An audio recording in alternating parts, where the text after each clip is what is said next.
Trophies come in all shapes and sizes, from the insanely hard challenges that push us to the limits of our abilities, to grind so long we'll see our kids graduate college before we actually finish them, or the ever so beloved RNG that taunts us so. But there's one common annoyance that threads itself throughout all of these. Trophies so annoying that, no matter the reason, make us question what's left of our fragile sanity in order to achieve them. So hop aboard as I take you through some of the most annoying trophies you can ever aspire to earn.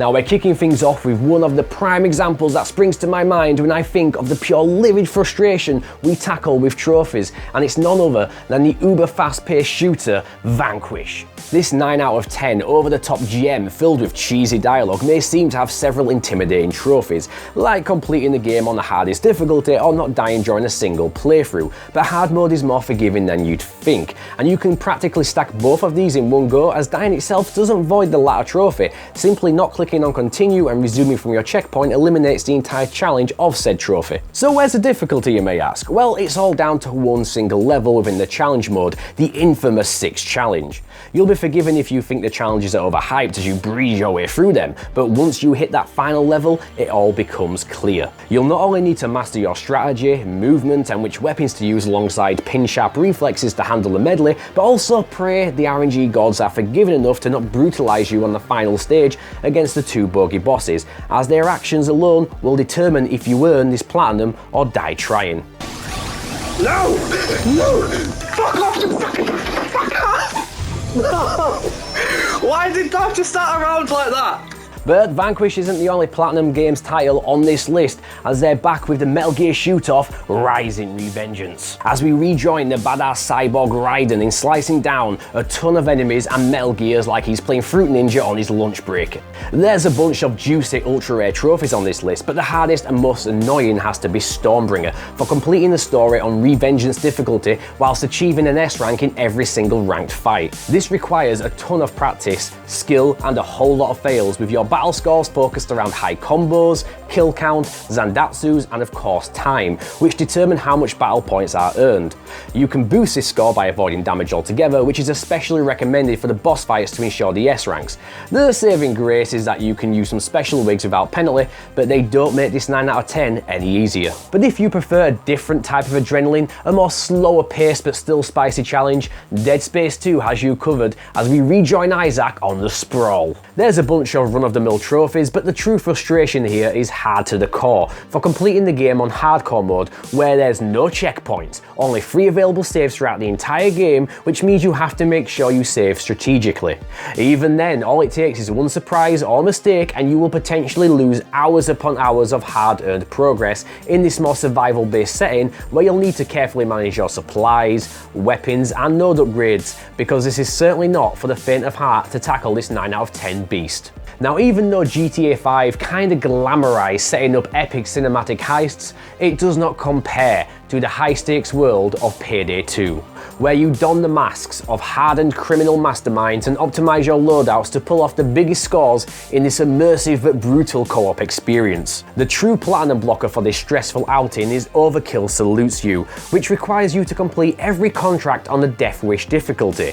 This ramps up the health, damage output, and aggressiveness of the law enforcement in their mission to put an end to your best laid plans. But the true frustration is getting a team that can communicate and work as one, as all it takes is 1 ounce of miscommunication to end in complete disaster. It doesn't matter how much you plan or how many badass weapons or skill points you personally possess, because this ain't a one-man job, and ultimately your success or failure is dependent on your strength as a team. But if all that co-op frustration ain't your bag, you can always dive into the wonderfully gruesome world, the psychological horror of the evil within.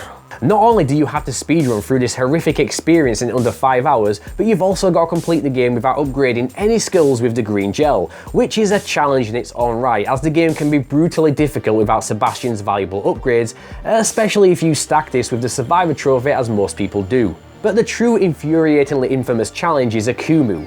You ask for it, enhances the already hardcore difficulty of Nightmare mode and makes Sebastian squishier than the biscuit you dropped in your cup of tea, as he will literally die from any hit, whether that be a low level enemy, a trap, or even yourself if you're careless enough with your bolts or molotovs from the good old splash damage. But we couldn't talk about these type of trophies without including a Dragon Ball title, where frustrating trophies are as common as Krillin being bitch slapped.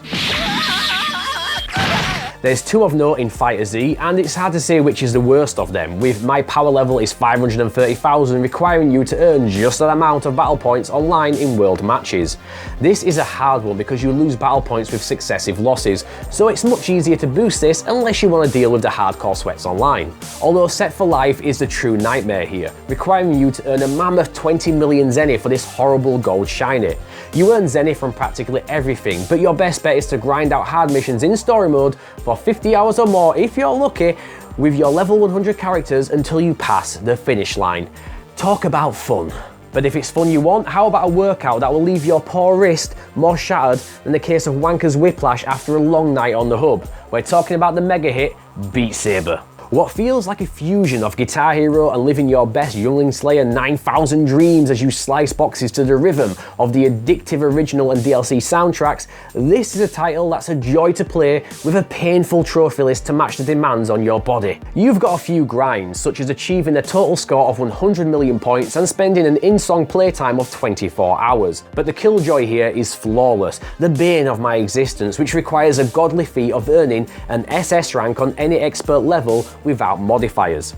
I've come close many times, but I either lose tracking or unintentionally yeet my controller towards the TV, which is something Yakuza fans are no strangers to doing, with every title having a long, random and sometimes difficult grind to their juicy platinums, and Yakuza 0 is no different, but one particular trophy is rather frustrating in Cat Scratch Fever. Unlike the infamously tough Mahjong minigames that actually require some skill, this trophy is all down to our beloved RNG. You'll unlock the cat fighting minigame during Chapter 6, and your selected fighter must win the entire tournament 10 times to pop your shiny. Each fighter has their own special ability, and the gameplay is basically rock, paper, scissors with a bit of button mashing in between, but all of this is rather pointless as it's entirely based on chance, and can be truly annoying if the game decides to give you a bad roll of the dice. But hopefully your luck turns around with the incredibly fun twin-stick shooter Alienation, as you set out as a hardened member of UNX, as you mow your way through the alien hordes with your friends to defend humanity. But it has a rather sketchy trophy called By the Power of Weird Alien Artifacts, I Have the Power. The grind for this gold shiny is just about as long as its title, as you'll need a good bit of patience to grind mission after mission in hopes of finding a 12-slot legendary weapon, which, you guessed it, is entirely based on RNG. Once you have it, you need to slot in 12 level 6 cores to earn this annoyance. You could get lucky, but most likely you'll be grinding out expert and master missions for a long while to find one of these weapons. But thankfully Frank West has no trouble finding an abundance of wacky weapons in Dead Rising, where your goal is to survive the horrors of a zombie apocalypse and investigate the mystery at Willamette whilst trapped within its mall, slaying zombies in an array of hilarious and creative manners whilst trying to save as many survivors as you can along the way. Being Capcom, the trophies are far from easy, with a few notable standouts being the highly missable Transmissionary for answering all of Otis's calls, and Frank the Pimp, where you need to strategically kill or let survivors die so you can attempt to escort 8 female survivors simultaneously. What an absolute ken. But the true tedium comes with 7-Day Survivor, and as the name implies, you must last at least 7 days during Infinite Mode, but it's not as easy as you think. Your health will constantly drain, so you'll want to be level 50 if at all possible, and pick up a selection of books that boost the effects of the healing items, which you'll also need to hoard as you try to stay alive with the thousands of zombies and psychopaths surrounding you in this 14-hour straight real-time session. But there's certainly longer single-session grinds out there that put Dead Rising's 14-hour stint to shame. I'm talking about none other than the extremely unfair Emperor Trophy in the Elder Scrolls Online.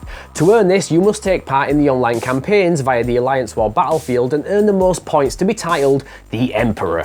There is multiple campaigns running at any given time, and it's actually recommended that you play the pre-level 50 Alliance War for your best chance to earn this legitimately. You can earn points by engaging in combat and healing your teammates, which is usually the best source of points, and repairing the keeps you're trying to capture and hold. And your best bet is to choose a shorter campaign and jump in as soon as it refreshes, but either way, expect to spend several 20-hour-long days non-stop grinding for this trophy. But if there's any better example of pure endurance, timing and torturous frustration, it's the infamous Hail to the King from Final Fantasy IX. This arduous task is nearly impossible if done legitimately. And what is it? Jump rope. It's bloody jump rope. This gold has you jump rope 1,000 times in a single attempt without tripping to obtain the title of King of Jump Rope. It's worse than it sounds too, as the rope will incrementally speed up as your score increases, switching to a double jumping pattern after a score of 200 before returning to a frantic pace at 300. Doing this the proper way will take 7.5 minutes of constant focused jumping, unless of course you take the easy way out and cheat via remote play scripts. Nah, fuck this shit. Now, whilst the Uncharted games have always had their difficult but fair crushing modes, we got a different dose of medicine when the remasters dropped for the original trilogy, and we got a whole host of brutal DLC trophies. Now, even though Bluepoint did an amazing job remastering the original trilogy, they certainly didn't test out their brutal difficulty mode. This mode makes crushing look like easy mode, where every enemy can kill you in 1 to 2 shots and having same reaction times, darting about the map like they've been on coke all night, sometimes putting you down before you can even move when exiting cutscenes. What the fuck? Along with the super fast twitch enemies, you've also got to manage your resources, as ammunition is extremely scarce and cover is essentially useless, so you must master the corner shooting technique to even stand a chance during Brutal. Assuming of course you don't cheat via glitches or use the golden guns, this mode will push you to your limits, as it's easily one of the most frustrating trophies to hunt for. But the Uncharted trilogy isn't the only campaign out there that has brutal conditions and tough as nail enemies. I'm talking about the extremely underrated Aliens vs Predator on the PS3, which boasts its own 10 out of 10 beefy campaign.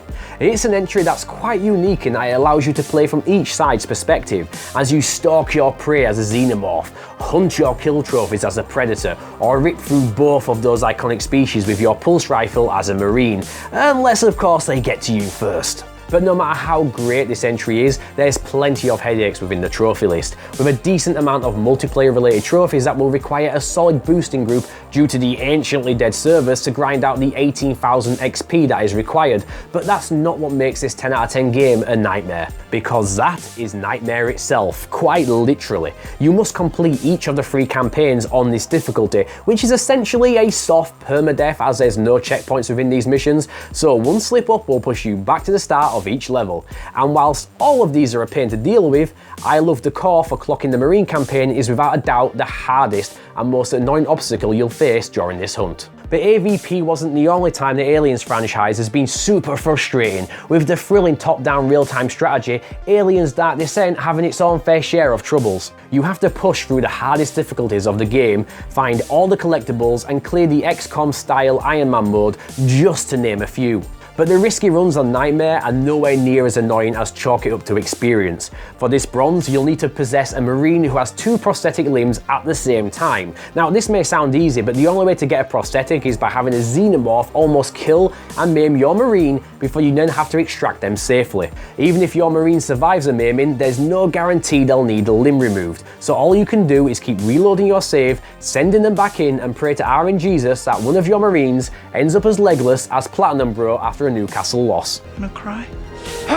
Now, I'm a massive Persona fan, but even I can recognise there's some drawbacks when it comes to the trophies of these games. They have epic stories filled with twists and turns, they have satisfying elemental turn-based combat, and you've also got to manage your hectic school life. But despite how great the Persona stories are, Filling up the compendiums usually feels like a slog that outstays its welcome. The compendium acts as a sort of Pokédex, and you need to collect all 191 personas to pop to silver in Persona 5. You can collect these personas via classic fusion recipes in the Velvet Room, or by capturing them via negotiations in battle, but what makes this painful are the social links. As you max out each confidant, you'll unlock a unique persona linked to their arcana, and this is where the problem lies. If you want to play the game your way, as I usually do, you'll have to follow a strict guide on a New Game Plus and easily spend an additional 50 plus hours maxing out all links just to fill the compendium and ultimately be able to fuse Sight and L. But sometimes Persona games don't just have that annoying compendium you have to deal with that kind of dictate your style of play. As Persona 4 Golden's hardcore reset fan is so complicated, your best bet is to use one of the fan-made Excel sheets to keep a track of everything Rize says. For this bronze trophy, you have to trigger over 250 navigation lines from the Japanese idol. These include chatter about your enemies, their weaknesses, your party status, boss information, and more. But this missable trophy requires you to swap out your party on the regular, which is kind of changing up how you play and not always for the best. And you also have to be mindful of not being over leveled, as this alone can make Rize skip several lines and void this trophy entirely. Now, whilst Call of Duty has never had anything so cumbersome where you need to use an Excel sheet, it's always had its fair share of difficult trophies. With campaigns as hard as nails or the intense grinds with the multiplayer component, one thing that thankfully wasn't present with the Modern Warfare remaster, although it did contain one extremely frustrating nightmare, the Mile High Club, where you must complete the mission of the same name on veteran difficulty, which is infamous in its brutality. It's a short mission, but it requires a lot of skill, patience and practice to pull off, assuming you don't cheat of course. This is due to how easily you can be killed in the tight close quarters environment of the plane and the breakneck pace you must maintain to pull off this satisfying feat. But if one frustrating mission ain't enough for you, how about over 500 of them in the Kojima classic Metal Gear Solid 2 on the PS3. Now, even though you don't need to achieve the big boss ranking like in the Master Collection version on PS4, you'll still need to complete the game on each of the 5 difficulties, holding up all of the relevant guards to collect their dog tags to unlock each special item. But the true annoyance here belongs to the VR missions. Fuck. Just like Metal Gear Solid 1, you have to prove yourself within 511 virtual tests, almost double the amount of its predecessor. None of these are particularly hard, but the sheer amount is more than enough to frustrate a lot of gamers and lock them out of this platinum. Whilst another series is also quite infamous for locking plenty of people out of both platinums, with the second being Catcall from Injustice 2, but the OG one is where the real trouble lies. Injustice Gods Among Us pits legendary DC superheroes and villains alike against each other in epic battles set within a twisted alternate reality by NetherRealm. It's tough to define which of the 2 most difficult trophies here takes the crown, with World's Finest requiring you to get all 720 stars from the Star Lab missions by completing various tasks within, like not using your super meter or not getting hit by a batarang. But arguably the most annoying from this list is Ultimate Battler for completing the Vicious Battle mode. You'll have to smash your way through 20 unique modes that are ever increasing in difficulty, which quite frankly become downright punishing by the latter stages. So you better get practicing with Doomsday and Grundy and learn some of their vital combos to spam your way to victory. And this won't be the only time you'll have to juggle combos if you want to join the sentient banana called Pedro, whilst pulling off stylish acrobatic gun combos that would put John Wick to shame in the wacky 2D side-scrolling shooter My Friend Pedro. You'll have to work your way through the intense and inventive levels and earn some potentially annoying shinies along the way, such as juggling the basketball 10 times without it touching anything for Jester, or hitting a 50 times combo. But the true meat of this plat is S for Sensei. You'll need to master each of the 40 levels to earn the S ranks within, which is reflected by your score, time, deaths, and so on. There is no difficulty requirement for these S ranks, but you do get more points on higher difficulties, so how you approach this challenge will depend on your skills, but above all else, keep it stylish. But if style is your thing, the long-running physics-based series Trials holds a title for ultimate satisfaction for the trade-off of ultimate rage and frustration, and if any of the series champions this, it's Trials Rising. It may look like a side-scrolling-esque motorcycle trick game, but at its core it's heavily focused around controlling your rider's weight distribution to pull off sick tricks and use your leans to your advantage to earn top medals through your trials. There's a bunch of annoying yet satisfying trophies to master in this beast, so such as performing an endo hold for 10 seconds or finishing a track with 0 faults without leaning at all for unyielding. But one of the biggest stresses is earning a minimum of a gold medal on all skill game tracks for Golden Skillster. Your trouble here will vary wildly depending on your trials history, but some of the tracks in particular, such as Hill Climb, can drive you insane. Bro, this is ridiculous. And on a similar note, we can head from the physics-based trial biking onto the real driving simulator, Sony's iconic Gran Turismo 6. Now, whilst it has tedious trophies such as Autobahn for driving nearly 8,000 miles and winning a race with a margin of 0.01 seconds, which is highly annoying by the way, they're not the most annoying, as that title lies with achieving all of the gold awards in the S-rank license tests. The top tier license tests have always been infuriating, but trying to master the Bugatti in particular is beyond frustrating, as you see your previous ghosts mocking you retry after retry. You can thankfully tweak the car's internals to some extent to suit your style of driving, but this can be counterproductive as it can wildly affect how your vehicle handles, and it will ruin any potential progress you may have made by mastering your previous configuration. This one is a controller breaker for sure. But if by some miracle your DualShock 3 survived that ordeal, it might not survive the next with Atlus's unique puzzle platformer, Catherine. The difficulty of this title will depend on which version you play, with the original on PS3 clocking in at a stiff 9 out of 10, whilst the PS4 full body version is a more forgiving 7 out of 10, but still far from easy. Two of the challenges in particular will cause you some trouble, with This is El Dorado requiring you to earn all of the gold prizes on each stage, difficulty and modes. This is a mix of grind and difficulty as you get to the lower end and is laced with a hint of RNG due to mystery blocks and boss patterns. But the biggest cause of controller deaths though is legendary climber for clearing the final stage of Babel, Axis Mundi. RNG dominates this entire mode, so you'll need deep knowledge and fast reflexes and potentially a whole bunch of retries to succeed. You can play it in local co-op though, even by yourself, which some find lessens the stress of the challenge, so it's dealer's choice. And if you haven't had enough of surviving a 7-day cycle in a zombie apocalypse as Frank West, 7 Days to Die will push you back into that horror where you must navigate and survive a brutal open world nightmare filled with the undead that grows in strength as each day passes by. You can work together with other players, but the trophy Alexander the Great is going to throw a wrench in those plans, as you'll need to unleash your bloodthirsty side and put down a beefy 2,500 players for this one. Regardless of how you play, this one will take a lot of time to earn. But at least that grind won't be as frustrating as mindlessly rotating blocks for an eternity in Tetris Effect. It's one of the oldest gaming franchises around, from the classic days of gaming where everything was designed to be punishing to make up for their length or simplicity. And Tetris Effect maintains that trend into its trophies, with seriously requiring you to earn an SS rank on everything. But that's far from the most annoying trophy here, as that belongs to Spin Artist for rotating your blocks 1 million times. You'll have at least 400,000 left by the time you SS rank everything, so you'll be in for countless hours of rotating just to earn this final annoying trophy.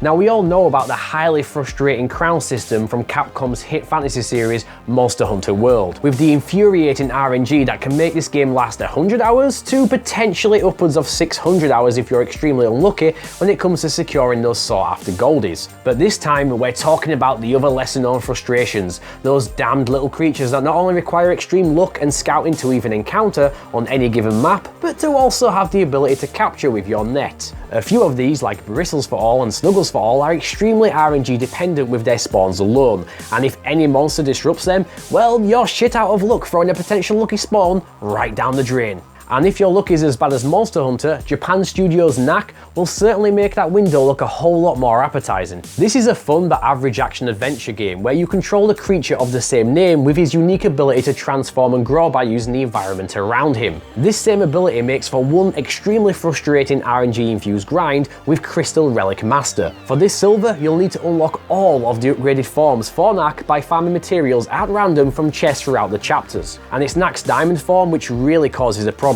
as diamonds are the scariest and rarest materials to drop from chests, meaning you may have to play this game more than 4 times over just in hopes of acquiring what you need. It's just truly horrendous. But if there's one genre that truly defines frustration, it's the classic side-scrolling beat-em-ups of yesteryear, with their brutal stages and extremely stiff controls, and that made a comeback with TMNT Shredder's Revenge. There's a few notable trophies to keep an eye on, like completing the arcade mode without using a credit for Master of the 1/4, and Who Needs a Dock for defeating Super Shredder without taking a single hit. And although the latter can be quite the annoyance if done legit, the pain is like the old days for clearing the arcade mode on the hardest difficulty. Now this is a challenge for anyone who's not a veteran of this genre, but you really do need a solid pre-made team to get through this trophy with the least amount of headaches, as playing with randoms will tip you over the edge. But if beat 'em ups aren't your style and you still want to play an arcade game, how about the brutal twin stick shooter Bleed? This extremely challenging 10 out of 10 bullet hell shoot 'em up boasts a stacked list of very to ultra rare trophies to put you through your paces, such as clean shoes, which requires you to avoid the regenerating blocks on the dragon's stomach, which is an annoying task that will require fast reflexes, air dashes and some liberal use of slow-mo. But what makes this game truly frustrating is clearing arcade mode on the very hard difficulty. It's so menacingly hard in fact that only 39 people on the entire planet have this juicy ultra rare platinum across every region stack combined. You have to make it through the entire mode with a single life and be cautious about health loss, as you will not regenerate any of it between levels, demanding you finish the game with minimal damage to survive.